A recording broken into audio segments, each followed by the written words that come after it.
Yo, yo, yo, yo, yo. Welcome to another episode of the JoeZone podcast. Today I have somebody with me that's been on our television screens for the past 20 odd years, 25 years maybe. And they call her, or Monique dubbed her, the OG, the original sexy colored.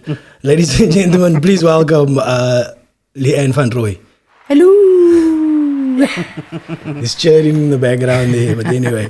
First of all, I must say sorry because I got your name wrong on the one clip. Like, there was a TikTok clip that went out and I said, Ann Van Rooyen. Oh. Ann Van Rooi. They often get that. Is it? Yeah, Van Rooyen. I think somewhere along the line, I know when I was in Amsterdam and I tried to check in at a hotel there and they looked at my passport and they were like, Van Rooi, R-O-O-I. Yes, where's the J? And I was like, Van Rooij. And I was like, huh? What do you mean, Jane? And they're like, yeah, what happened? I said, well, South Africa, I'm not quite sure about, our history and about, where we come from and things like that. There's obviously some Dutch there from my father's side. And he said, where it comes from? And I said, no. And he said, well, here it's kind of the lineage of people that are here. They're red, from the red, as in red hair. And I went, that makes such sense because I've got some aunties that have red hair. And you're like, where did that come from? I thought it was a Mandela effect.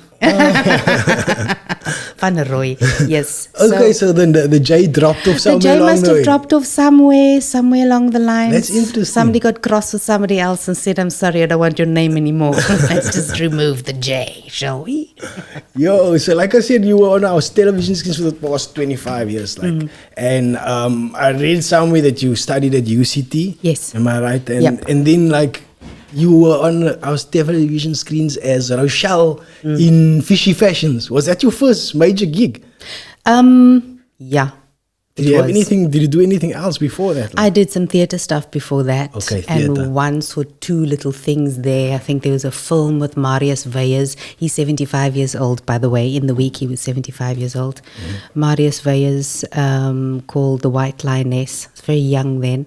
I had no idea what I was doing, but it was a very nice kind of first round into acting, and then did, as I said, lots of theatre stuff, and then end up with getting the role in Fishy Feshuns. How did you get the role in Fishy Feshuns? Did you audition for it, or like a whole lot of other? Look, those days they weren't like now you can just self-tape and things like that. There you had to physically go in and do the auditions. And I remember at the time I'd gone to study at UCT. Yeah. So I did a BA and then I did a diploma in speech and drama. They were two separate courses at the time. And then I went back and I did an HDE. So that then required for me to teach. I come from a long line of teachers as well. Okay, I read that you were an educator as well. Yeah, I'm interested in education. I'm interested in knowledge. I'm interested in passing over knowledge. I'm interested in things and talking. This is the best way to pass on knowledge nowadays. Really? You know that to the new generation, this is how they consume the knowledge. Awesome. Like podcasting. But anyway, so you awesome. So and I was already teaching. Yeah. And I'd already kind of thought at that point I was about 25, 26, round about there. And I already thought, look, if I one day would like to have a family, then acting is a little bit difficult because of the strange hours that you need to work sometimes and you need to travel. So there needs to be some kind of flexibility. And if you are a mother with a kid, then you need to have that kind of not flexibility. You need to be quite stable. So then that was my idea behind the teaching. And I was already in a job when I got called by my agent and said, look, there's an interesting role and they're asking for you. Why don't you go and do it? So I went and did it just because I was like, I haven't acted for a while. Let me go and do this. And then got a call back and did one call back and another call back. And I think by the third call back, I was like, okay, guys, you need to tell me now whether I want it, whether you want me or not, because you're wasting my time now. And I think that kind of half sealed the deal, because then I needed to decide whether I wanted to act or not. And that was a big crossroads. So they offered you the role? Yes, after about 3-4 different. And it was very weird because it was this kind of strange series that was based on an English TV series called The Rag Trade. And which was a bit outdated, and I'd gone and done my research and my homework on it, and it was, the humor was weird, and I was just like, I haven't done this before. And my dad was alive that time, and I spoke to him and I said, look, I'm already teaching.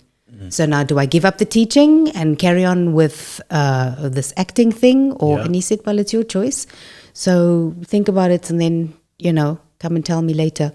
And I did think about it. And then my choice for climbing onto that series had nothing to do with character, nothing to do with anything, except the fact that I'd never before worked with 3 cameras. Okay. And I was like, this is multicam work, and I'd never before done that. So you want to try something new, challenge yourself. Exactly. Like, hey, let's go and find out what this is all about. Something new is slicker. Absolutely. So then climbed in, and it was hectic. It was a roller coaster ride. Yeah. And we got through it. I think those days they didn't offer now like they do 13-part drama series. They gave you 26 straight. That time, so you had to shoot 26 episodes. We shot an episode and a half a day. Didn't you shoot like a pilot first or something like that? No. You just shot 26 episodes? We just climbed straight in. Okay, and we started. And it was interesting then. We kind of, once you had developed your character, the comedy came in and around that. And there was lots of openness that we could work with the text and work the jokes and work the director at the time, Mark Graham, was very open towards that. It was for SABC2, so it was still a family show. We couldn't push too hard, not like Showmax or Netflix, where you could kind of go all out and do what you needed to do. Yeah. But there was an awesome skill that was learnt when it came to comedy. What kind of comedy, whether it was situational or whether it was character driven or whether it was the story or whether you're reacting of somebody else having a bad time. It was like a sitcom that time, like so you were learning different types of comedy. It's quite interesting. Yeah. And what would be funny and what wouldn't be funny. There was like 20 years ago, or there was like almost like a thriving textile industry in South Africa and specifically in Cape Town and Woodstock area. There was like a thriving industry.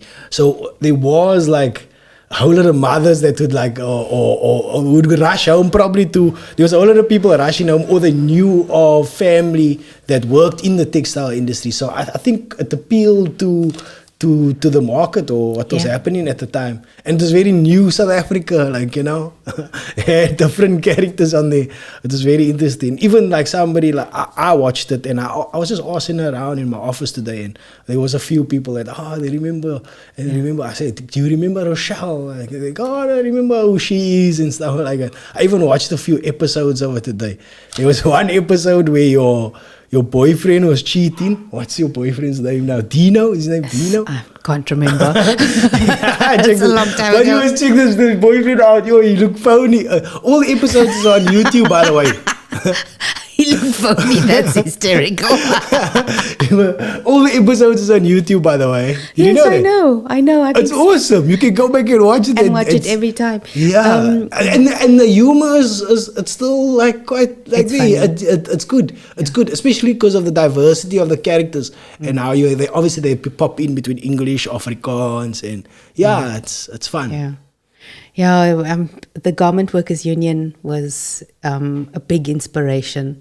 We went to one of their AGMs, and before, when we were doing our research as a group, and we sat in on one, and I literally saw that character, Rochelle. She walked straight past me, and I was like, there she is. There she is. I know exactly how to play her now. Do you know Spring Queen? Remember that? Yes. It was so there was like each like textile Yes. industry, they would like make their own dress, and at the end of the, I'm just telling the audience Yes. out there so that they remember what it is. At the end of the year, they would present their dress, and then the women from the textile industry would model these Yes. dresses. So there Yeah. was tons of Rochelles Yes. out there.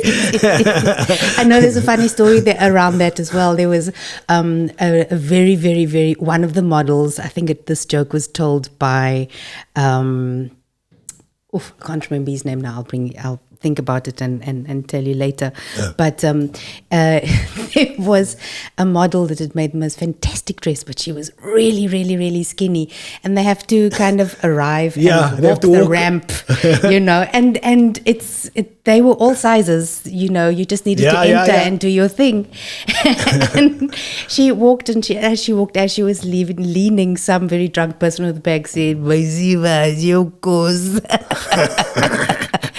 And the next a model that walked on had a bit more flesh to her, and she was a bit more meaty and voluptuous. And as she entered, you went, "Das it your course." It was terrible, but it's hysterical. I think the nature of our people. Exactly, but the It's fine. humor also of our people is the way in which we deal with life. Yeah. And I think that is why it has lived for so long and why people still remember it. Because sometimes truth is stranger than fiction, they say. So when you tell somebody the truth, they can't believe it. Yeah. And then you have to laugh because it's like, no way did that happen. And that's what happens when it's truth. The truth is can be funny sometimes. It's funny that you guys used, I think there wasn't so much woke culture like back then, 20 years ago. So you guys played a lot with like race jokes and stuff like that, and back and forth, like with the Afrikaans, and there was that, like, there's an Afrikaans woman, there's a black woman, there's you, and then there's the older colored woman. What's the older colored woman's name? I can't remember. Ilse Oppel, Yeah, but she was a good act. She did a lot of work. She's an amazing actress, actually. So did you learn a lot working with her and with obviously the Portuguese guy or something like that? She's so good. Ilse Oppel is so good that she played like an older than her age. She was younger than me at the time. She just almost graduated from Stellenbosch University, and she was younger than me. And she played an older woman. That's how good she was. That's how good she is.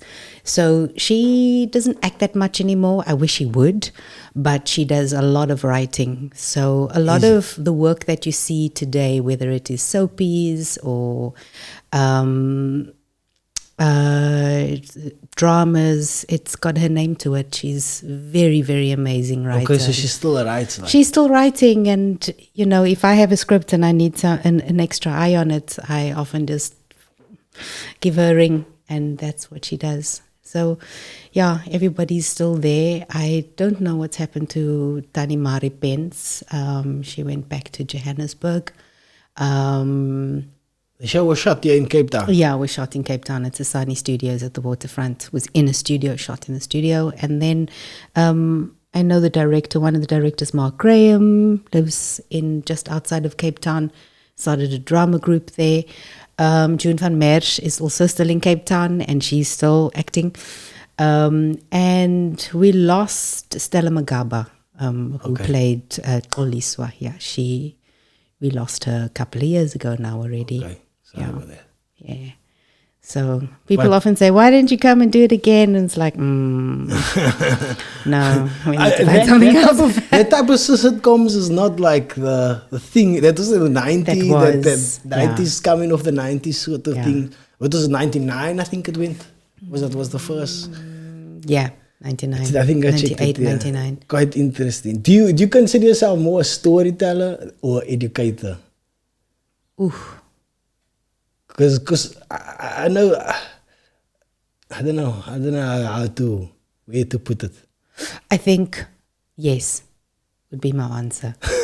You educate through storytelling. Yes, exactly that. I think there is, for me, no better way to educate than via a story, because the story lives on in and past you and around you. It doesn't, it comes from somewhere, and then, it's there, and then it carries on again. And you take from the story whatever you want to take from the story. If it teaches you, then it teaches you. If you don't like it, then you need to sit with it and go, why don't I like this? And so it teaches you. And if it's a really good story, you remember it forever. Yeah, like I've just you saying that is like, and I'm thinking is like how knowledge was passed down through the ages was through stories. Oral tradition, yeah. Through stories is like, and through Bible stories as well. Do this and not do that, and how to live better, be better. It's quite interesting. But nowadays, we were speaking about it earlier, it's like there's been a certain story has been told or most of the time, but nowadays we get to tell our own story because of this mic and the internet and stuff like that. And I think that's awesome, don't you think? Yeah, I think that is what the digital age has done for us. It's allowed for more people to have a voice. It's a very, how do I say this? It's a very amazing gift to be given, to have a platform where you can use your voice. And that needs to be, I think, curated very carefully. And I think because there are a lot of youngsters out there that have lots of voices, that I'm really worried when I hear what's going on, or when I watch something, when I see something, because I'm just like, you need to live with that for the rest of your life. Yeah, it bothers me so as well. And it's like I sit with this frustration where I want to give up because I do not get the views that somebody else gets for behaving like a little bit more disgusting of a type of human than I am. Like, and I'm just trying my best to. We all flawed human beings. I'm a flawed human being. Yeah. But through this platform, we're trying to sort of share a positive message. Yeah. And our numbers are not fantastic, but somebody else on a platform like the other platforms, they say or they belittle women, or they do not nice things. They just not nice human beings, but they get a bigger following, and it's a bit frustrating. It's a bit frustrating as I don't know if I call myself a content creator. I beg to differ. I think sometimes like 100K on a clip. Yeah, I think that's good numbers. Yeah, we do get good numbers. You know what I'm saying? Yeah, so it depends. It really depends on what you're focusing on, man. Yeah, you know what I'm saying? Because sometimes, Lord knows, I'm also if I see something that you might still have to work on. Yeah. But then it comes out as maybe a little bit of jealousy. Yeah, you know what I'm saying? Exactly, jealousy. But it's just something that because jealousy is, you can actually take the jealousy and do and it is and jealousy. Make something positive of it. You know what I'm saying? And I can actually work on that side of things. You know, that's how I see it. But I when I see that 100K on a clip, I take that in, and I take it because I take the joy in, because the jealousy is gonna come like tomorrow or the next day. So when the 100K hits, I enjoy it. You know, you're touching on a very important point now. And when we were studying, one of my lecturers, he said to me, well, he told us in a group, actually, it was late at night after rehearsal and we were exhausted. And he said, be careful in terms of what you decide to do for your career, because studying a course like this, or studying drama or study acting, will mean that you need to do one of two things. The first thing is choose whether you want to be a celebrity or choose whether you want to be an artist. So if that would make any sense when you look at numbers, because an artist is famous for their craft and a celebrity is famous for who they are. So I chose to be an artist, and that is why the story is important to me, and that is why I teach the story, because it makes sense for me. For somebody else, they would like to be famous for who they are, and they share their lives openly, pleasantly, or part of their life, and they become big and famous the way they need to be. But for me, I would find it very difficult to move away from that. For me, art is something which is ever growing. Yes, I put a piece of myself into the character. If I don't do that, it would read as false. So I do need to do that work. And there's a whole process in which you do that, and then a process once you're done to step away. Because I'm also known to do, besides the sex work, sound like a sex worker now, but besides those kind of characters, I also end up playing quite dark characters sometimes. And it can really affect you if you don't know how to step out of it. What you're talking about is, and for me as well, the darkness of the web, the darkness of being a celebrity and misusing your platform in a way that doesn't look towards the future. I think it's important that if you are going to leave a legacy, because everything's being recorded, that you leave a legacy that's worthwhile. And maybe also because I'm a mom, and I don't want my kid to turn around and go, yeah, but I wanted to be proud of me the way I am of my parents and what they did before me. Nobody in my family acts. There's nobody there. But they're all storytellers. And I have the most fantastic time when I'm with them because there's my material. And you just go and sit with the aunties and uncles and you're just like, oh my goodness, I could sit here all the time. So yeah, it really comes back to that. What do you want? It's a choice that you need to make. And you need to make the choice very early because it's going to give you your trajectory of where you need to go in terms of your future and your career. So on Facebook or platforms or everybody, there are always lots of times, the DMs blowing up sometimes on my daughter or my son, and they'd like to become actors and what they do and how they do. That's fantastic. And I'm always saying, how old is your child? And they're still at school. And I'm like, let them play. Let them play. Oh, my child's 9, my child's 10. She's really amazing. She loves singing, dancing, acting. I'm like, yes, that's what children do. They must do more of that. Can they climb a tree? Can they swim? Can they ride a bike? Can they jump in a canoe? And off they go. Those are life experiences that they need. But also there's a story. Everybody's got a bicycle story. Everybody's got a water story. It's part of life. Our stories, and that's fascinating. And to be able to be an actor or be part of be in a platform or showcase yourself in a way where you can help to create South African stories, stories from Africa, positive stories. Yeah, show us in a nice way. Show all sides of us. Well, I don't know in a nice way because I end up playing really horrible sometimes. But I heard somewhere that artists are just showing lifting a mirror up to society. Yes. So that's what it is. And I also consider myself an artist. I'm a graphic designer. I did do art in high school, and I appreciate the art form of podcasting as well. I believe this is also a art form, or creating content. It's so art form. It's in its own. There's many different art forms, I believe as well. Martial arts, that's an art form, and that's what we like to get on this podcast. There's even like a skateboarder. His name is Jean-Marc Johannes. He's from Athlone. Okay. He's the best skateboarder in the world. Did you know that? No, but I have heard of him before. Yeah, he's the best skateboarder in the world. And because of politics, he's not going to the Olympics. But I talk about him all the time. And he's the best skateboarder in the world. And he's from here, from Athlone.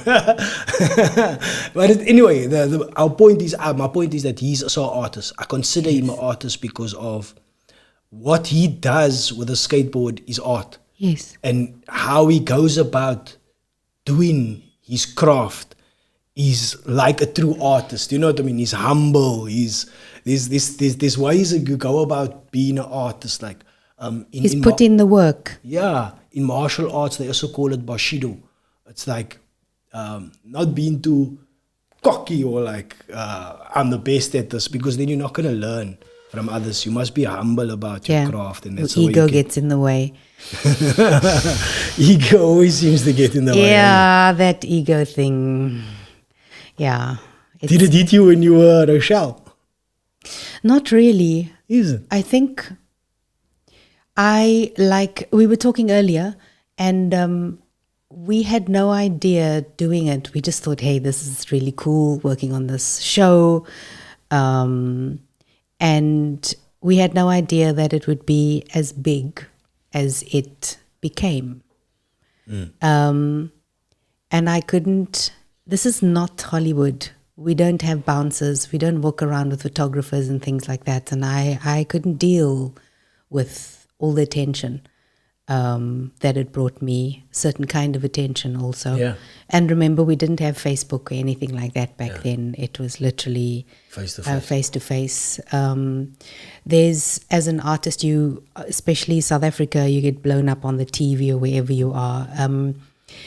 You have to realize that you go into people's private spaces wherever there's a TV in their house. So you're in the bedroom with them, in their children's bedrooms, in the lounge. They have a certain sense of familiarity with you.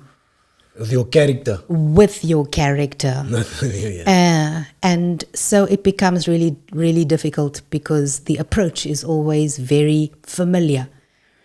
Now I've dealt with it. We find a way in which to do it, but it can be quite a daunting space if you don't know. When you were that character, it was quite daunting. Yeah, quite a few of the characters. And now I think I just kind of step back a little bit and I become quite formal. And then they read it quite nicely and quite well that they don't. But I mean, I've had hectic situations. I remember I was in a shopping center once, and with that Fishy Feshuns thing, my hair was down to here and big fat curls everywhere. And I had somebody give me whiplash. She literally walked behind me and she grabbed a handful of my hair and she rucked my kop back like that. And I thought it was a friend, somebody that was just playing a joke on me. And I, like, literally, my neck was so stiff afterwards I couldn't move it because she ripped it. And I turned around and I went, hello, and it was a dik auntie. And I was like, okay, I'm not going to mess with this auntie now. And I was like, hello, what, how? And she went, nee, ek wil net weet of die eie hare is. And I said, and she said, is nogal jou eie hare, hallo, ek like you op die TV, man. Yeah. And then turned around and walked away, and my neck was like this. And I was, I'd left the shopping and went home and went to go and rub some tea peat and stuff all over it. And just very, very odd. Another place, a woman just, and it's weird because sometimes it's women, it's not men, it's women. I thought that you would get like maybe like men coming up into you like. No, in fact, the opposite. You have men come up to me and say, thank you. Thank you for representing like this. Because I tell my wife she's beautiful all the time with that body. I tell her she's beautiful all the time. And I say, look, see. And look, and she still won't believe me. Thank you for that, you know. From my perspective, as a young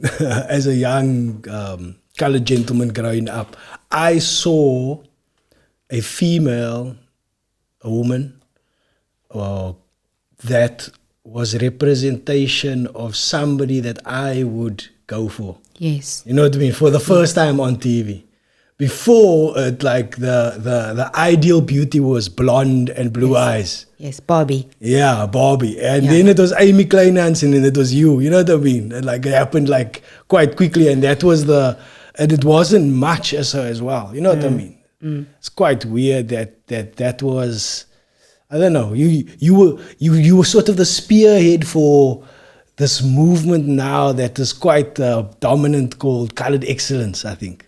Yes, and bossy copies. Bossy copies. Is that what you call it? Well, we don't all have bossy copies we come in all different shapes and sizes and tones and stuff like that. But I think that was you in the beginning. That was the spearhead of what is now the floodgates seem to be kicked wide open. I know youngsters think he did it alone, but there's more people to it. Like, I'm only joking, youngster. So what you on? I think we stood on amazing shoulders of giants, people that open up the doors, ahead of us. I know, like, for example, just to go back to Fishy Feshuns, June van Merch. Yeah. The most amazing person and actor ever. I don't think that she's gotten, well, maybe she has, but I think it's fantastic that she was there, part of our careers, and helped us along our way. Charlene Serti Richards, the same thing. Jodie Abrams. Yeah, all of us. Vanette Ibrahim. I can remember things that they said to me, things that they were counseling when they saw that you were young. There was no jealousy when they spoke. I remember once speaking to June and I was so down, and I don't know what I was going through my life at the time, but it was really just this feeling of being so vulnerable and so alone, because you get to a point where you can't go back. You have to go forward if you want to succeed. Again, at the crossroads, where you're like, okay, I've made this choice now as a lifestyle, so I need to carry on with it and see where it takes me. And the road in front of you might be a little bit murky, but you do need to carry on because it's going to go somewhere. And you just need to trust that what you're doing is the right thing, if you're pure and if your intentions are right. And if you're conscious about what it is that you're doing, especially now in the media. I mean, this is called Cape Conscious Media, so it is about having that forethought and having that with you all the time. And I remember her saying, she said, what's the wrong? Wat gaan aan? And I said, I don't know, I'm just feeling so powerless. And she asked a couple more questions, and I said, I'm just feeling so powerful. I feel like who I am as a person has been pulled aside, being ripped apart, being pulled aside. I just feel so vulnerable. And she looked at me and she said, who told you that vulnerability equals weakness? And I went, huh? And she was like, yeah. Men are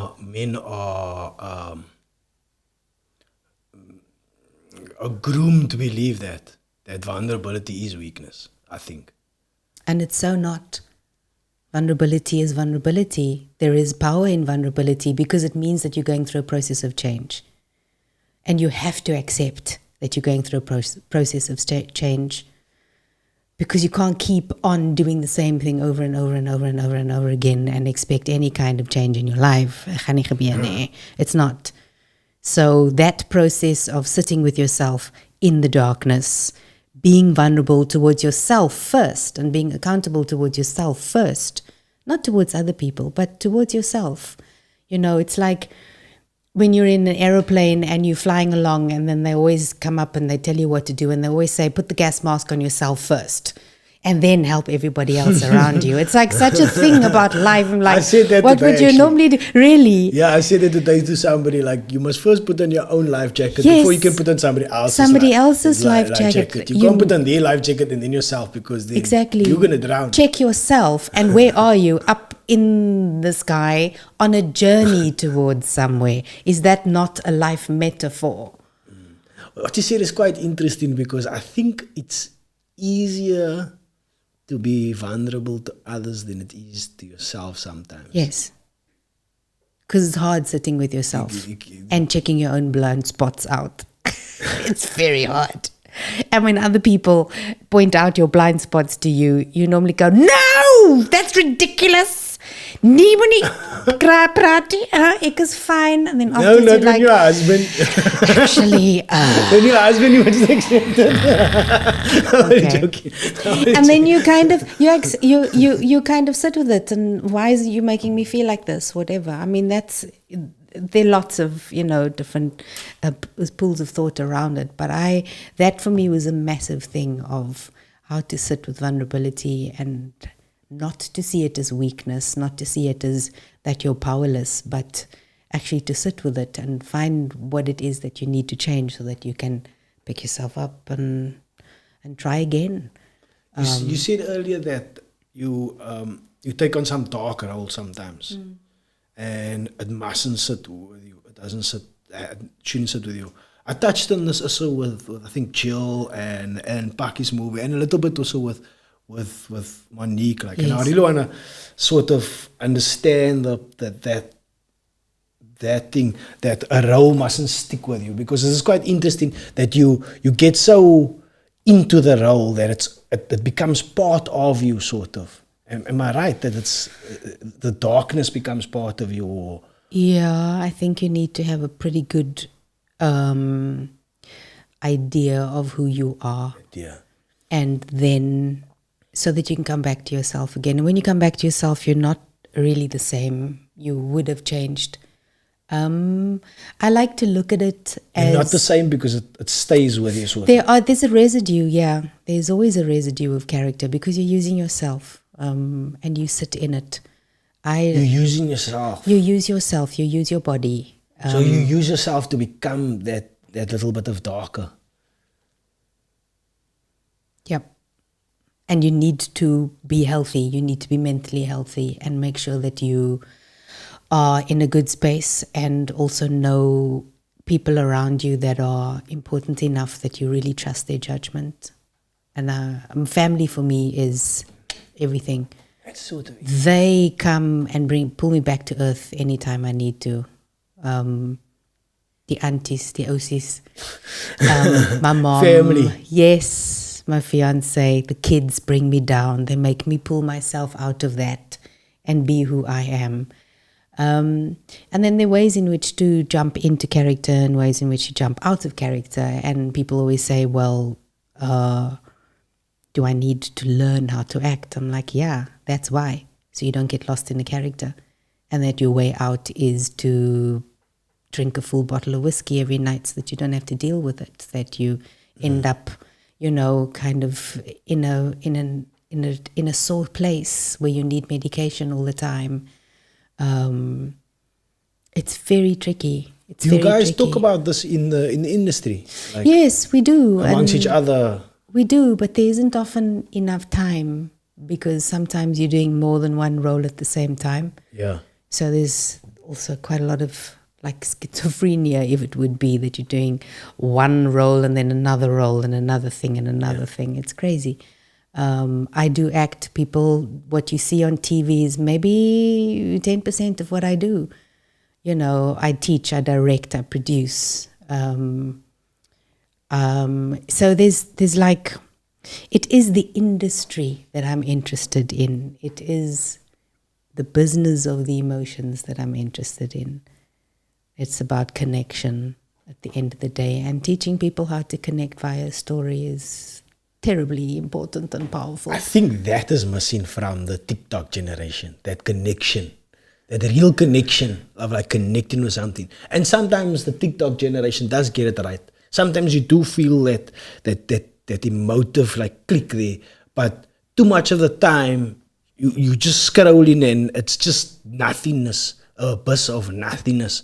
And then and I think that there's something in what you said. You trying harder to connect with whoever's listening to the story, and that is, you can see that in your guys, in the South African actors nowadays, and that's why I compare South African actors to American. It's like you can almost like there's a deeper feel there, man. I don't know. Obviously, there's some heavyweights in Hollywood that is really phenomenal, like. But I just feel like there's just something happening in our city, in our country. It gives me goosebumps. I think to answer your question, I think the problem is the comparison. I think that we should not be comparing ourselves to Hollywood. Yeah, I've always thought that. Otherwise, I would be there. I'm not there. I'm here, and it's not because I didn't make it there or didn't try to get there or whatever. I'm seriously not interested. I couldn't give a flying F about it.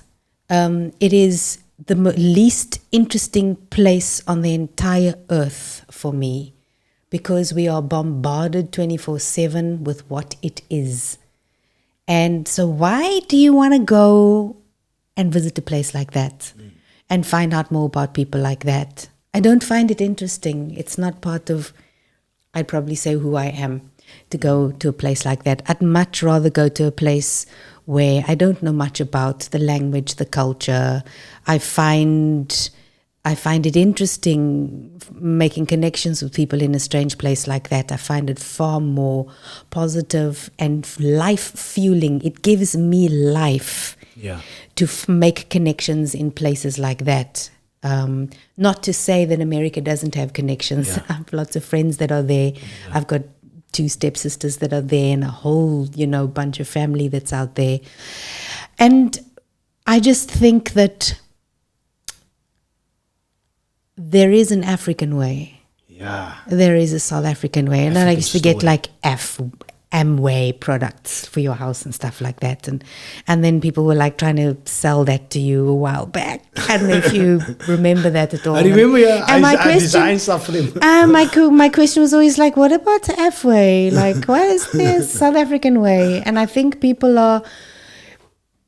we really are behind you. There's a flag, and I think the flag means something. And I think that it for everything that it is, there's sonar happening at the moment in town, and the roads are closed and it's stressful to get anywhere and whatever. And you kind of go, well, we've got lots of problems in this country, but it's still our country. Yeah.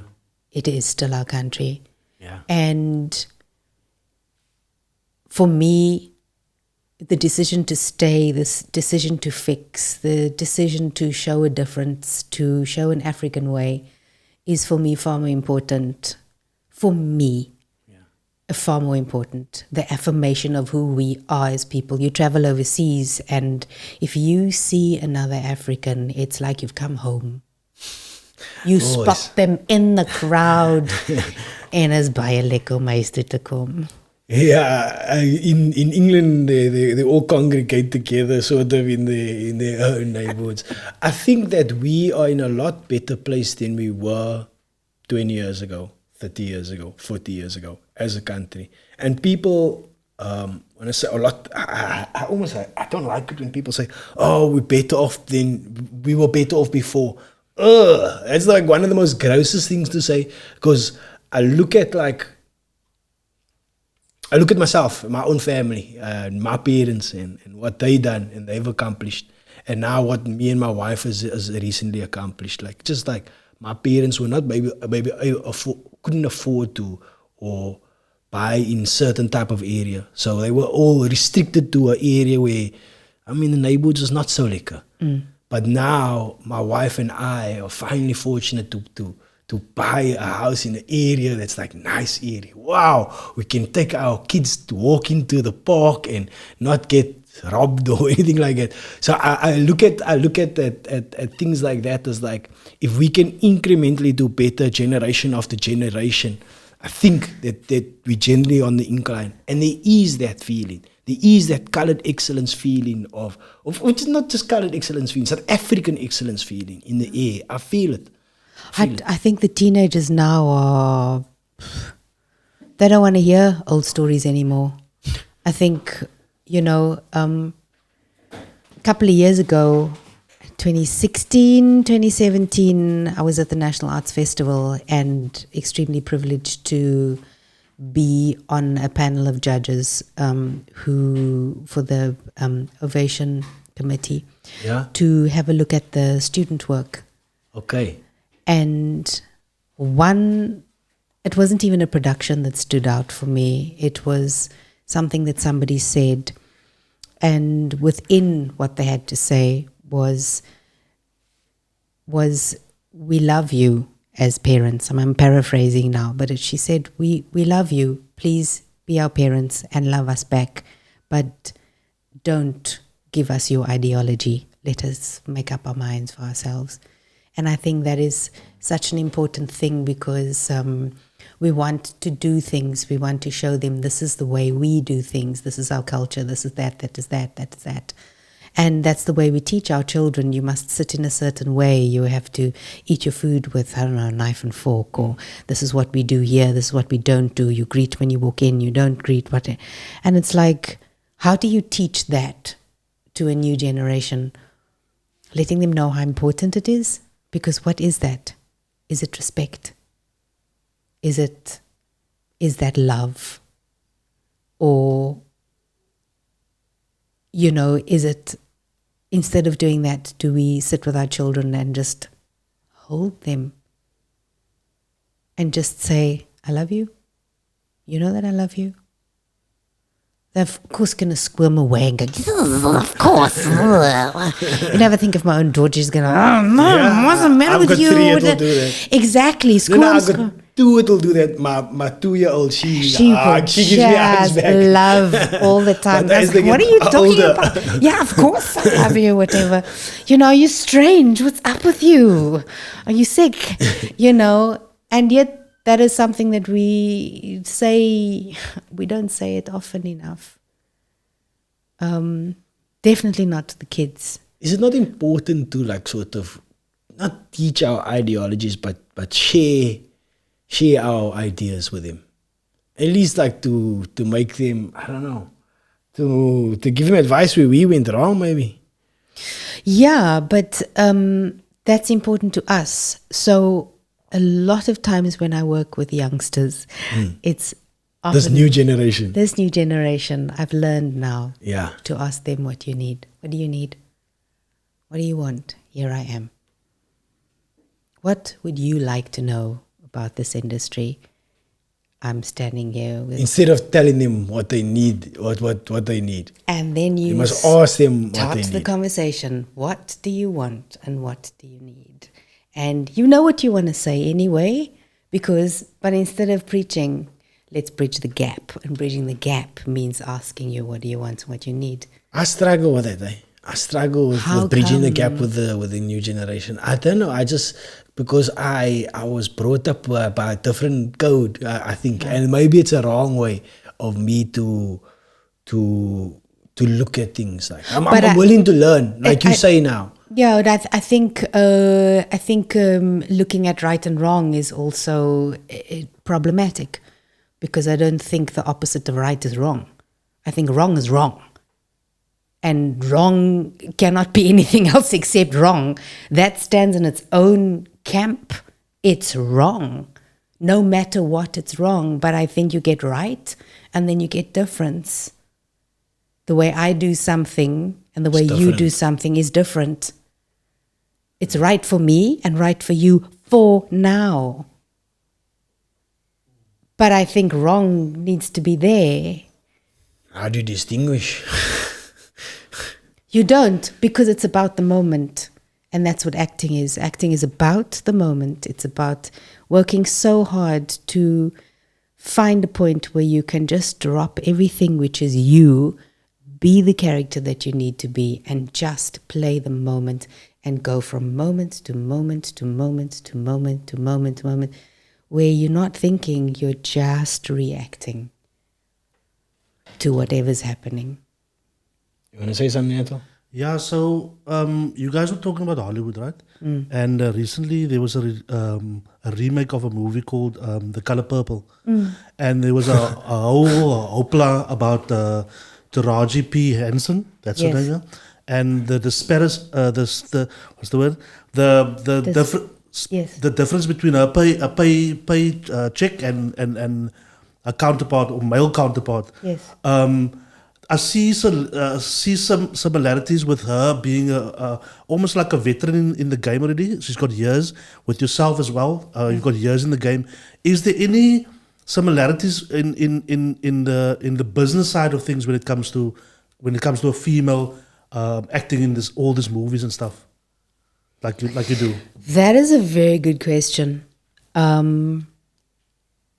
because it boils down to how much are you worth? And I don't think a lot of actors or artists I don't think people generally, we're so busy. We're trying to just do things the way our parents said it must be done. Who says that we have to eat before 6 o'clock? And why must it be a fully balanced meal? Why can't it be a piece of cake? Why not? Why can't you have a piece of cake in the morning? It's unhealthy. Yeah, it is unhealthy. Can spike your sugar levels and then you won't be able to maintain. But let me find out that out for myself. Because then I'll sit and afterwards I need to work. I'm like, I really shouldn't have had that cake. I feel so ill now. Tomorrow I'm going to make a different decision. What I'm trying to say is, to come back to your question, is that it is a question of worth. And if I were to ask you now, how much are you worth? Would you be able to tell me? Would you be able to tell me exactly in rands how much are you worth? So it is contractual. People are only willing to pay what they can pay in terms of what they think that you are worth. And based on that contract, you accept it because of how much you think you are worth. Then you sign on a dotted line. Once you've signed on that dotted line, just go do the job. Don't complain about it afterwards. I don't care. I don't care. Because you said you were going to do it for that amount. And now you're making a big hoo-ha about it. Blah, blah, blah, blah, blah, blah, blah. It's lovely. Yes, you're fighting. Yes, gender-based violence, because that is violent in that way. But the point is that you signed. You didn't have to sign. You could have walked away. Just last week, I walked away from a really good contract. And my answer for walking away was, no, I'm not going to do that. No. And again, I'm not going to do that to myself. I'm not going to do that for that amount. This was the contract. This was the deal. And now you are telling me I need to do this. This is not part of my contract. There's a cool down period within the contract. Let me step away from this vehicle. Luckily, within my professional life, I'm very clear about it. I have been here 30 years this year. 30 years? 30 years this year. I said 25 earlier. Sorry. No, 25 is from Fishy Feshuns. I did hear. I didn't correct you. You were totally right. But I think after putting in all those years, I know all the red flags when I see it. And you need to read your contract. It's very important that you read your contract. And you need to understand, don't let somebody else read it. Even now, my agent still sends me the contract and says, yeah, are you reading it? I'm like, I will read it. And then I read it and I say, remember this, that, and that. Okay. Luckily, she's really good with contracts and that's why I'm with her. And then I can say to her, please sign it on my behalf because she has jurisdiction over me in that way. Yeah. So I think... yes, it is a problem how much people get paid. Being a producer myself and doing my own work, there's sometimes that is all I can pay because there isn't anything else. Sometimes I will even take a little bit of a cut so that you can get what you need, especially if I want you and if I can't see anybody else in this role. So it's a very tricky question because you need to look at your own set of values and your own set of morals and ethically at something which is unethical. What about the concept of burning your bridges if you keep on saying no to something like that? Does it exist really? Absolutely. But I mean, this is about having a conversation and having a connection with somebody. I don't have a problem having uncomfortable conversations with people. This is an uncomfortable conversation that we're having now. I really don't mind doing it because at the end of the day, as long as we get to a point where you understand what we're talking about and that you walk away and we both walk away enriched by the conversation, that's fine. I haven't yet burnt a bridge behind me in the 30 years. I don't think so. And the bridges that I have burnt, I really don't want to go back there. And I can count on one hand those people. And I want nothing to do with them anymore. And it's not because of I'm angry or, it went down. It's just like, no, I can't work this way, or I don't do business this way. So again, let me step away from this vehicle. You carry on and do whatever you want to do. And if you've been here for such a while, you learn a lot. You hear a lot from everybody around you. People talk.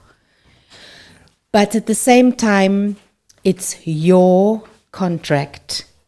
You sign your contract. You need to be happy before you sign that contract. Even if you hear further down the line that person is being paid 2 million rand and you being paid 2 rand. You said yes to the 2 rand and not that. So these are important people that make the most beautiful stories. I'm a big fan.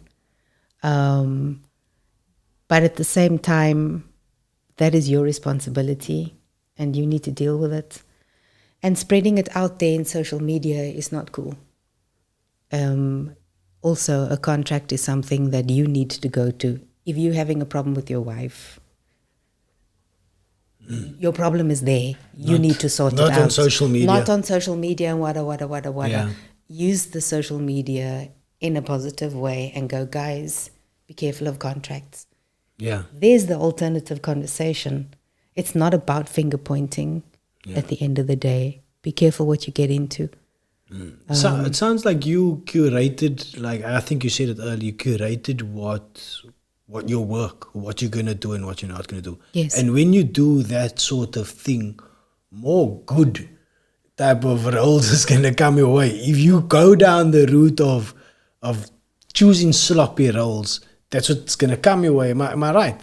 Saying that if you go down a route of working with people that are dodgy, that's the environment you're going to find yourself in. Yes and no. I think if you have a good working relationship with somebody and it works for you, then by all means do that. I've curated what I work because for me the story is important, and when the story comes to me and I read it and I find myself, ek vind aanklank met die werk, and then I'm like, wow, yes, this is a project I want to be part of. And then you get involved and you are part of it. And sometimes you have to wait for your money. I've waited more than 2 years once to be paid, but I got paid, at the end of the day, because they said they were going to do it. Yeah. And other things I've done for free because I just really wanted to do it. And I was like, I am here for you because I think this is fantastic. That's why I'm here. Is that theatre roles to you? Theatre, some film stuff. If I believe in the project, I will do it for free. Okay, and it depends on obviously and it who's depends making the project, making it, putting the and project if I together. have project, and if I have time as well, then I will do that. But I also very early on looked at the full industry and looking at, you have to diversify your portfolio. You cannot just act in South Africa. It becomes a very, very, very difficult place. Where else have you acted? Obviously, you mentioned Netherlands as well. Yeah, but I mean, what I'm saying is you can't just act. So I act and I teach and I direct produce. And I produce. And, okay, I know what you mean. And okay, I know what you're saying now. Yeah. So that you're able to be at a point where you're actually creating your own work. And your partner as well, your fiance, he writes as well. Yes, Ricardo Arendse. Yeah, he's a writer in his own, with his own following. So he's written for you as well as he has written. Yeah, he has written for me. But he's also just, we write, and in the partnership also, we look at projects together because we have very similar interests and we're very concerned with similar things. And some issues kind of do that, but we end up coming together again when it comes to South Africa and when it comes to community. Community. Absolutely. That's the thing. And the community seems strong within the film industry. Yeah. In our community seems strong. Like from the stuntman, I know the stuntman, stunt team, Grand Pal is a friend of mine. From him to work, the actresses, everybody's in our community seems to be working with each other and wanting to work with each other and having positive things. I don't know if there's any bitchiness or anything like this. There seems to be politics in everything, but the sense that I'm getting is a lot of positive. Yo, guys, let's get this work done and make good work. Yeah. I there's very little actually. If I think about it now, there's very little amongst us anyway. We're so different, and people don't actually realize that. People that are kind of not from our culture don't realize that it's useless putting us up against each other. I will often read something and go, hey, this is not for me, man. This sounds like Jill. And then my response would be, this is not for me. This sounds like Jill Livenberg. See if you can get her. Or this sounds like Charlene LaRue. This sounds like Yodia Sampson. This sounds like, Monique Rockman. Or Lika. Yeah, so it really is like that. And sometimes you can't do the work that comes in because you're busy with something else. So I hand it over to... And then you hand it over to somebody else and find somebody else for whoever. And we do everything. All of us do everything. We all do voice work. We all do radio work. We all do theater. We all do TV. We all do films. Podcasts. Some of them are very, very happy in the TikTok worlds and on Facebook worlds, and they're posting all the time. And I go in and out. Sometimes I don't have time to do it because I'd rather go and swim. For me, I don't know, there's golden. I remember this one podcast I did with Jill. Yes. The podcast I did with Jill, and she started speaking about the theater. But for a moment, we weren't here. Yes. We were like somewhere else, and the two of him and I, we were just sitting like, and she was just talking about the theater and describing it. Yes. And in that moment, like, I don't know, that was just maybe just for us to experience that of her just, I don't know, in another state. She was just explaining something that she's super passionate about. And it's awesome that I could capture that on film. But not even capture the film, just to experience that, just to have that conversation and to show others that you can have good conversations and then not have beef with each other on TikTok, because it's a bit unnecessary. There's no I don't know, point to it. I think what you're doing here, and the reason why I said yes to coming onto your show, is because you creating a legacy for us and a platform for us as artists, as people that are important in South Africa, which is against the norm, that doesn't sit, wholly within some kind of, I don't know, fabricated media idea of somebody. Yes. People that are out there and doing it for themselves actually have a whole marketing team behind them. We don't have time for that. I have to hire somebody to do my marketing because I'm on the floor doing the work. Yeah. And it's a pleasure for me to be there. So when you say, have you taken pictures? I'm like, pictures, what? Really? Forgot. So sorry. I'm going to try again tomorrow. And then you get so involved with something that you just like... It's the end of the day and you've like lost the moment. Or I'd rather experience the moment face to face than via something like this. When you work with the younger generation, you go to, hey, do you know Ann Van Rooi? And they're like, huh? Google. Oh, yes, she was, everything's here. Yeah, everything's here. But you, Sitcom. What happens when you get lost? So I have to, like with my daughter, I'm like, look up. Look around you. Where are you? Don't rely on Google Maps. You want to travel the world one day because this offers you the world, but it offers the world on your terms, on its terms. How are you going to navigate just going from here to the corner barber shop to go and buy, a bottle of Coke or bread or milk or whatever, and then negotiate your way? Like, are you going to... Exactly. And then we end up normally in a thing. And the first time I sent her out to go to the shop, which is literally around the corner, I was in fear. I was like... And yet we ran to the shop all the time when we were young. It was safer back then. It's like, well, it depends on what neighborhood you but we still went, and people still do all around. So it's about those life skills at the end of the day, and I think drama really, really, really does that. Does your daughter studying drama, or is she totally... I mean, is she writing or anything like that? Not at all. Not at all. I think that she enjoys it. Is she an artist in critical. any form? Yes, graphic, and then... I'm a graphic designer as well. Yes, so graphic, and then a little bit of music. She, plays the guitar. She writes stories, but she's not there yet. I'm not quite sure what she would do. My daughter's also, she thinks she's obsessed. She's 8 years old and she's obsessed with being an artist when she's older. Oh, fantastic. She's going to move to Paris and be an artist. Oh, wow. So, yeah, we're going to get her there. I need to take her to art classes. You need to take on a tour. But I encourage art in any form. Like I told you, artists, like playing an instrument. Nowadays, I even like lend myself to thinking like these YouTubers or some of these TikTokers, there is an art form in that. I just, I have to be open-minded to it. There is an art form to it. I just am not, I don't appreciate it so much. It's the medium. That's all it is. I see it as a medium. I see it as another medium of expression. So it comes and it goes. They're acting on it and they're doing these skits. It's a medium. It's a medium. That's all it is. It's like theatre is a medium, like film is a medium, like long form storytelling is a medium. This podcast is a medium. Yes. We have to describe things here because people can't see it. So to describe the way you feel about something is important.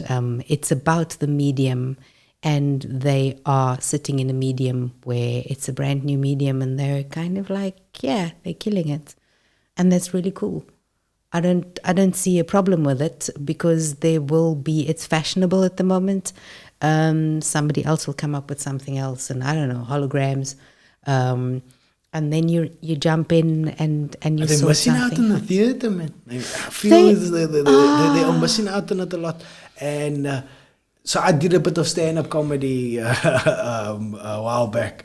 But in the day, you hear like, if I mention like a comedian's name, somebody will tell me, oh, but they're not funny. But I say, but have you seen them live?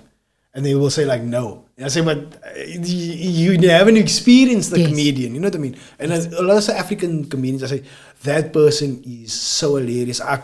Like Mark Lotrin, oh my goodness, he was here. And I went to go see a show in December, and it was so phenomenal. And just like, the levels that he's at, man, and how he can keep a laugh for 45 minutes or an hour and a half straight. Skills. It's phenomenal. And he does take on that ebb and flow in his storytelling. But there's so much, like, good punches, like, the rate of, like, hard punching jokes is so high. It's like, this man is on. And it's true what you also said, like, he doesn't need to go to America. He can live here and be an absolute superstar and sell out the Baxter for the whole of December, and it's phenomenal. I love it. Has he paid you?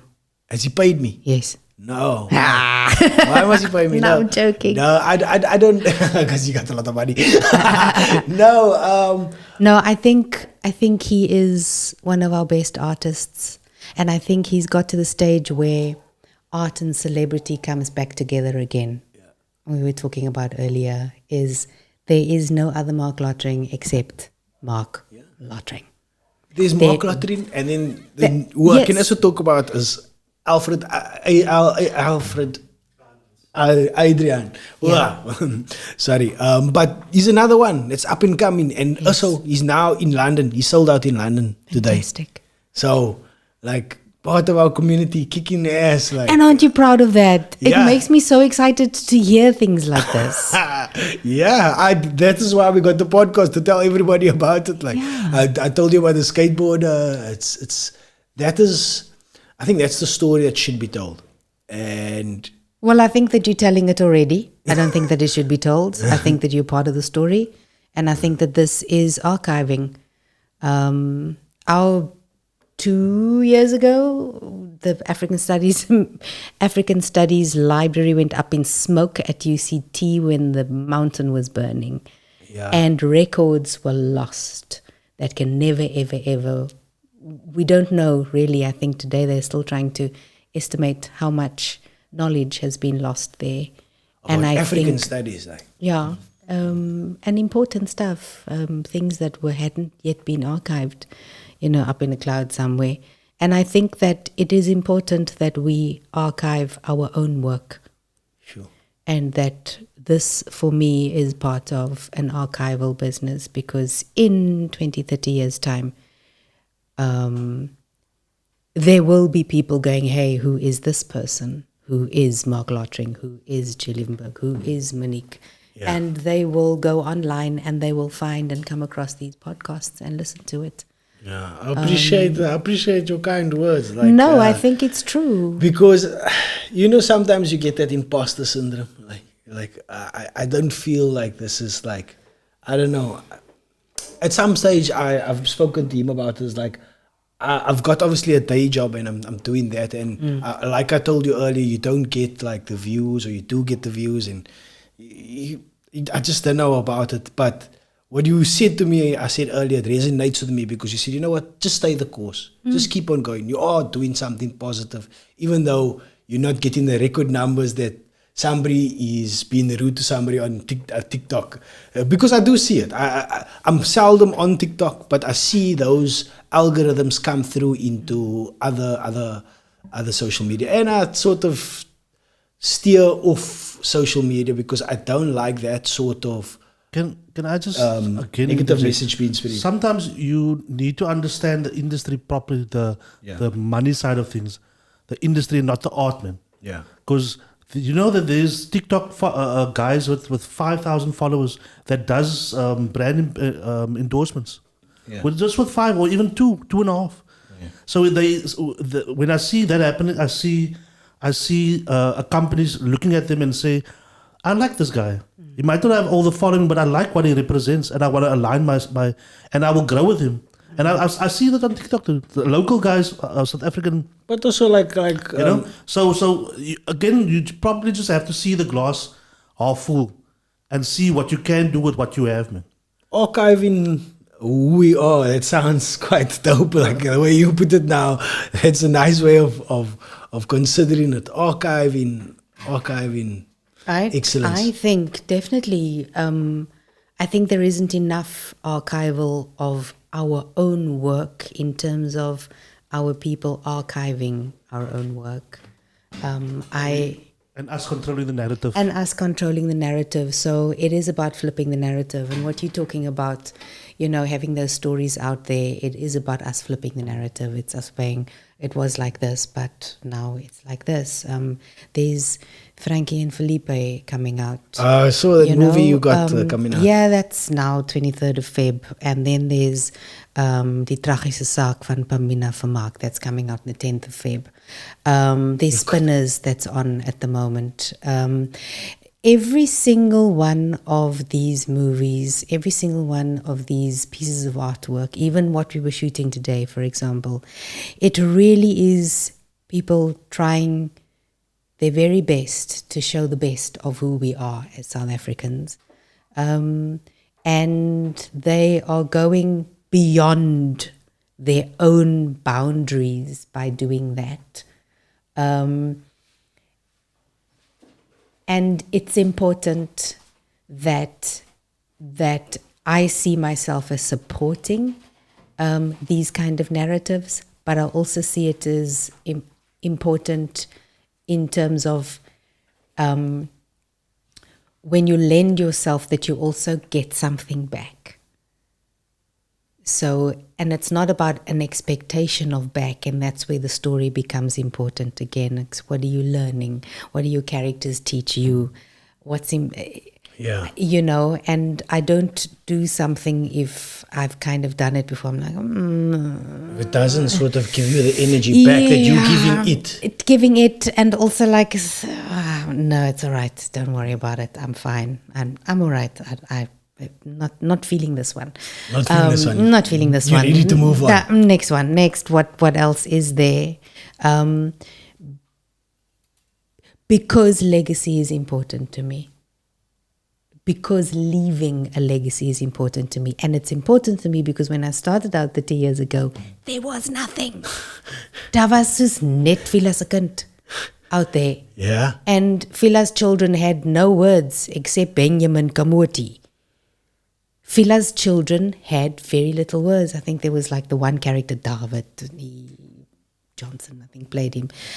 And it disturbed me that every time I was at drama school and I wanted to do a piece, it was a piece that did not represent me. There was Adam Small and that's it. You know, and you had to go and scratch and look for stuff. So the fact that there is so much content now, you were talking earlier, I think before we started speaking on this podcast about Netflix and Showmax and Amazon coming to South Africa. Their market is so saturated with the American stories. And we have the content. And it's about the contracts that we are signing with them. How much of it do we sign of ourselves away? And how much do we keep? For ourselves. And you need to be aware of what's happening around you and also to go, it's okay. When you're sitting with a story and saying, I can give the story away, how much is that story worth that you're giving it away? And why are you giving it away? Are you just giving it away so that it's there out there for everybody because you want to share and that's important to you? Or are you sitting with a story and going, actually, this is worth something? This is gold because I've been working on it for the past 10 years. I'm not going to give it away for 10 cents. Yeah. Do you at this point of your career, do you realize or can you look back and do you understand the impact that Rochelle or that character had on everything going forward? Like that was the first of a kind. Can you see the impact that she had, or do you feel she had an impact at all? Yes, I do, because people remind me that they do. Like me and other people, do you remember it? All the time. And it's amazing that something like that would be so important for so many people. Yeah. And that they saw it as something which is important for them. So it's almost like, I don't know if you're giving that away, but giving that away, if you did that bit of artwork would be worth its while. Yeah. Because it lived on for so long. It's obviously giving you other roles, but it's also that character meant a lot to a lot of people out there. You know what I mean? Mm-hmm. That was the first time like somebody could see, oh, yo, look, that's a representation of somebody that I like. You know what I mean? And I don't think we realized when we did it. Yeah. Seriously, I don't think we realized. For us, we were just having fun. I was certainly not in a space where I was doing it intentionally. Yeah. I was there to learn about the camera. Yeah. And it was fun to learn technically how to act for 3 different cameras, to know which line at which point, at which turn, and which side. Now it's a 2-shot, now it's a single, now it's a group shot, and then I'm on camera 1, camera 2, camera 3, and to work. And it is a whole different style, a whole different genre. Nowadays they don't shoot with 3 cameras, they only shoot multicam work with 2 cameras. If you get onto a soapy like Zed Worcester or any one of the soapies that are going now, even the telenovelas, but even now they shoot telenovelas with 1 camera, you know, so even there some of that art is, you know, kind of lost. And to be a part of that is such a privilege. To be working and learning at the same time is such a privilege.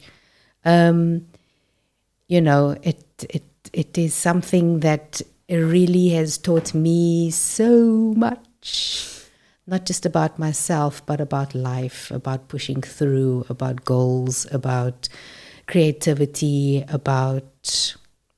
Are you proud of that character? Of how you played that character and what it meant, what it means? Interestingly enough, I have, and you're going to ask me why, and I'll tell you why, but I have not yet watched a full episode of the 70-something episodes of Fishy Feshuns that are out there.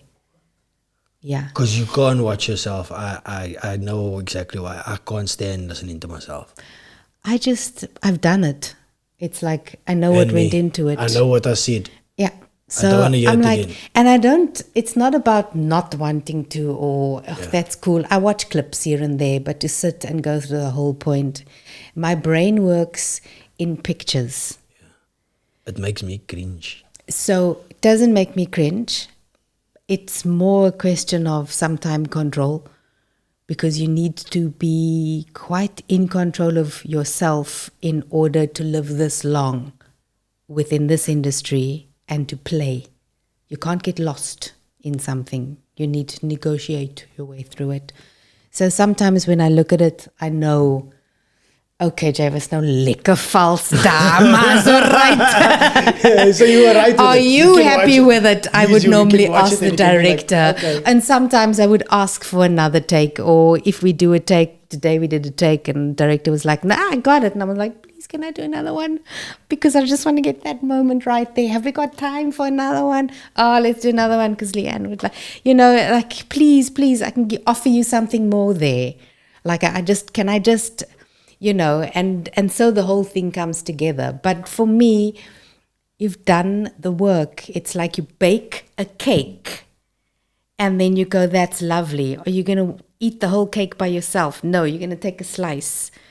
That's like a clip, and just eat that. And the rest of the cake you're going to just send to your neighbors. People are going to come in and you're like, please have some cake. Or you're going to freeze it and take it out later, whatever you want to do. But you're not going to eat the whole cake by yourself.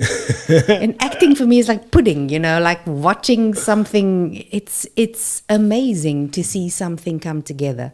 Yeah. In order for a scene, we do this exercise. It's like, in order for a scene for two people on TV to be together, do you know how many people goes into that? Just for two people to be on TV, in a screen. I don't know. More than 60.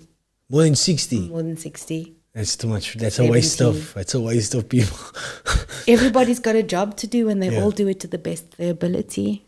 But I would probably say, obviously on smaller productions, a lot less.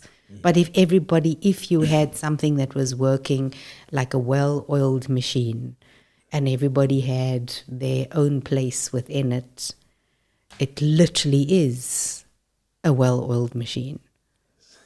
It's a car that you need to go. So you need to know what kind of car you're building and what kind of car you're part of. Is this a Toyota Corolla or is it a Mercedes-Benz? And back into the contract again is... If somebody pays you for a Toyota Corolla, then you give them a Toyota Corolla. You don't give them the Mercedes-Benz. Somebody pays you for a Mercedes-Benz, you give them the Mercedes-Benz. And nothing wrong with a Toyota Corolla, but you give them the best Toyota Corolla that you can get. You soup that thing up, you put wings on it, you drop it, you put some mags on it, you turn it into the best Toyota Corolla. But that's what they're paying for. I just remembered you were talking about cake. One of the episodes that I watched, you were crying because they forgot your birthday. So they you can't remember that. You can't remember the episodes. It's crazy. If I were there, I'd probably look at it and tell you how many takes we did and which take that was. Yeah. How many episodes? 400 episodes or something? No, we did about 70-something. 70? Yeah. Must be more than 4 years at 20. 3 seasons and 26 to So 46, 70 something. Okay. Yeah. You get 100, you get syndication or something. What do they call it? No idea. Something you have in America. There isn't enough budget for that within South Africa's television. We talked about that pay, the pay structure. You get paid just once off and then You know, not like in America where you get paid every time it gets played, royalties. We should get royalties. I think if we were to get royalties and if our arts and culture were looking after the artists better, then it wouldn't be so hard. You wouldn't have people die unnecessarily because there would be enough to cover their health benefits. There'd be enough to look after them when they got older. Did you work with Charlene Sir Richards at any point? Yes, I did. Not the best way that she passed, and she was apparently not financially in a good state when she passed. Yes, but I mean, you know, Japan has a wonderful way in which they look after their artists. Yeah. And they call it living national monuments. So if you get to an age where you have really mastered something, then their system will pay for you to teach others, the younger ones coming up, to teach them and to pass on that skill. Brilliant. And that's why a tiny island like Japan can be so incredibly strong. It's because of that samelewing. It's because of that, you know, putting back into the community again. What happens now with people that are old or are aged, they remove them from society and they get stuck in a home somewhere. And the knowledge is gone. We lose patience with them because they're now older whereas they're still effective. My mom is 75 years old and she doesn't stop talking sometimes. I love her lots. She's probably listening to this at the moment. I'm like, yo, mom, yo. That's like the 20 millionth time you've told me the story. But because she spent most of her time working with disaster relief management, sitting in NGOs, sitting on boards, I can ask her anything about that. She's still like sort of... Yeah, pretty much. Compass mentis.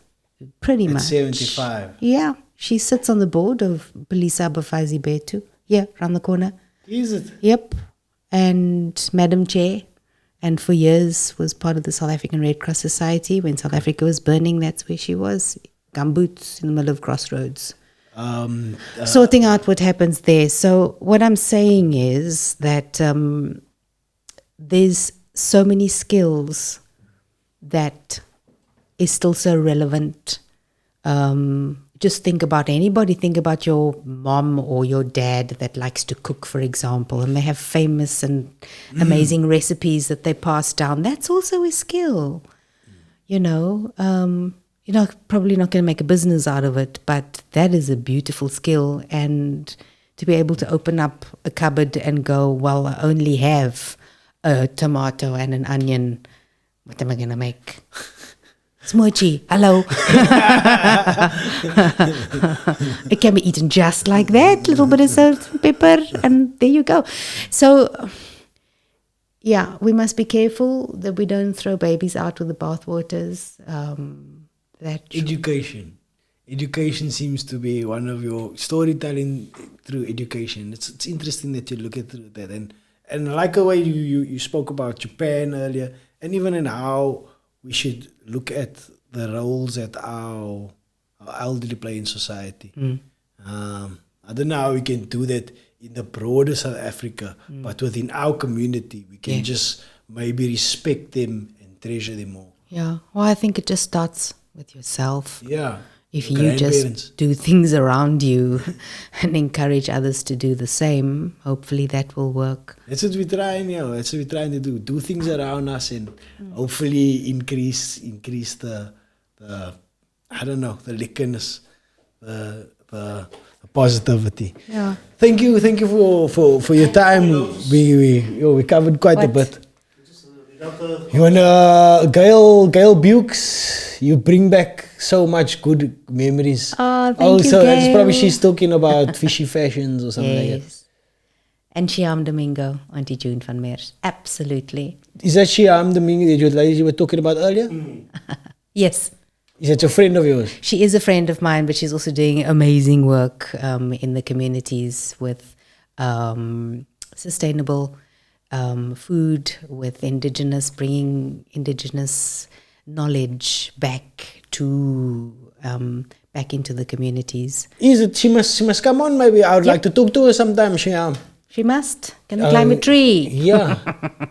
Was that I a movie? still climb trees today. I still can climb a tree. Okay, they climb a tree. Hello, Ulf. Yo, Lanklas. Ooh, this is a long one. Sadly, exploitation. Many performers, especially those new to the industry, still starry and anxious for done. Know their worth, willing, accept, it's also dicey agents. Dicey agents. Ooh, yes.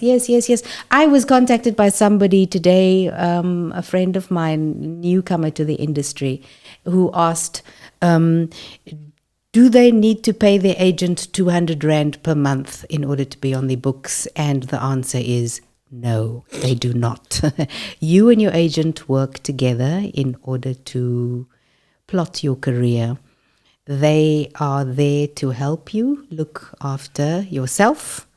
They're there to help you get your foot in at the door in terms of getting you the contracts that you need to have, getting you your auditions and castings that you need to have. You need to go to your castings, learn your words, and go and do it, and keep doing it if this is what you would like to do with your life. And once you get the job, then normally they would take a percentage of your pay that comes in. You have a gross amount that comes in, 25% of the gross amount goes to the tax man. You can get that back later. You can apply for a tax directive, which is then, I think, forgotten how much, between 11 and 17% or something like that. But then you have to do that for every single job. So I just leave it in and reclaim right at the end if I can. And your agent normally takes between 10, 15, 18%, whatever your contract is in your contract with them. And that changes per job. And that contract, it is the percentage of the gross amount, not the net amount. And if you don't know what a gross and a net is, then you can Google. Who is the go-to person for, like, is there like Celeste Mitchell, a lady by the name of Celeste Mitchell? She's the sort of go-to person in the hip-hop industry that helps with like registering new music. Like she can help you get your register, Shamro, and all that. Who's the go-to person is there like somebody that you can go to help you in the movie or the film industry, or do you only have to go through an agent or something like that? If you want a role that's worthwhile, you need to get a good actor's agent. Good actor's agent. Yeah, and there aren't very many of them that are really good, and they need to be reputable, and most of them won't take you unless you've done some work, or alternatively, if you have studied some kind, because they go and watch the work of the young performers out there. And then they will help guide you with your career. It is something which you need to walk hand in hand with your agent and find an agent that is the right fit for you. I think this agency that I'm with now, I've been with for about probably 20 years, a little bit over 20 years, but it took me 2 agents before that to find this agency, and it works for me. So, it's your career. You need to stand up and do something about it, and also just to know it's not going to happen overnight, but it's that constant daily work, constant daily practice. Constant grind. Constant grind. In all things. In all things. It's like... But it's a good grind. It's a what? It's a good grind. Oh, it's a good grind. Yeah. It's positive. Sometimes you have to grind through the darkness to get to the sunshine. What a nice present. This is on my birthday. Happy birthday, Happy Shahid. Thank you. Thank you for joining us. You. I think you have to head off soon. Yes. Have you got any more to read there? Alfred is still like Alfred is in England now. Yeah, thank you for sharing your time with us tonight. Thank You're you. such a positive person. Like the people in the film industry, all of you guys, nothing but good things to say, huh, Nantel? Yeah, I think you guys have realized you over the bump, man. Where the struggle isn't that it doesn't phase you guys anymore. You guys know that everything is a lesson, and it's always lekker to because the things that you spoke tonight, it's almost like I needed to hear. En is die duizendste keer wat nog gebeur op die podcast. I needed to hear. Certain things. It's almost like you knew how my day. She knew how my day went. You know, sometimes like when you go to church, man, and the pastor say something, then you're like, yo, that hit me hard, yo. Anyway. Hy is by sonne. I think yeah, it's slices of life. Slices of life. I think stories are slices of life. And to be put on a platform like this where you have the privilege to share who you are. Thank you very much. To share who you are and your ideas. It's there aren't very many of these kind of platforms. Normally it's somebody else, you're trying to promote something, or they have their own agenda about something, or you just have 10 minutes. There's not very many free flow and talk. So I think you guys are onto something. I wouldn't worry about the numbers because this lives forever. So yeah, I'm 51 years old. Soon to be 52 this year. And then kind of, looking this side of 50 at your own mortality. Not that I want to end on a bad note, because I think I've had a pretty good innings. But looking at that going, who's going to pick up that banner and run with it? When we're not, and who's going to look at that and look back? And again, this is the platform for it. It's about archival of our stories, of our artists, of who we are as people.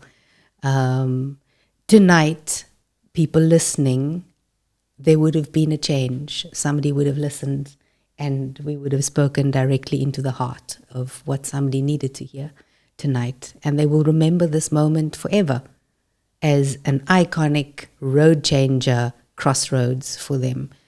So it's not about all of the numbers. It's about the one. Yeah. Sure. He's speaking directly to me tonight. Yes. I needed to hear that. So yeah, thank you very much. And yeah, you are icon. You are icon of colored excellence. You are the spearhead in what we're doing. And yeah, we're gonna keep on whoever's coming from behind you. We're just gonna keep on pushing and doing quite things. Awesome. Thank you very much. Thank you. Please like, share, and subscribe. Peace. We out. Thank you.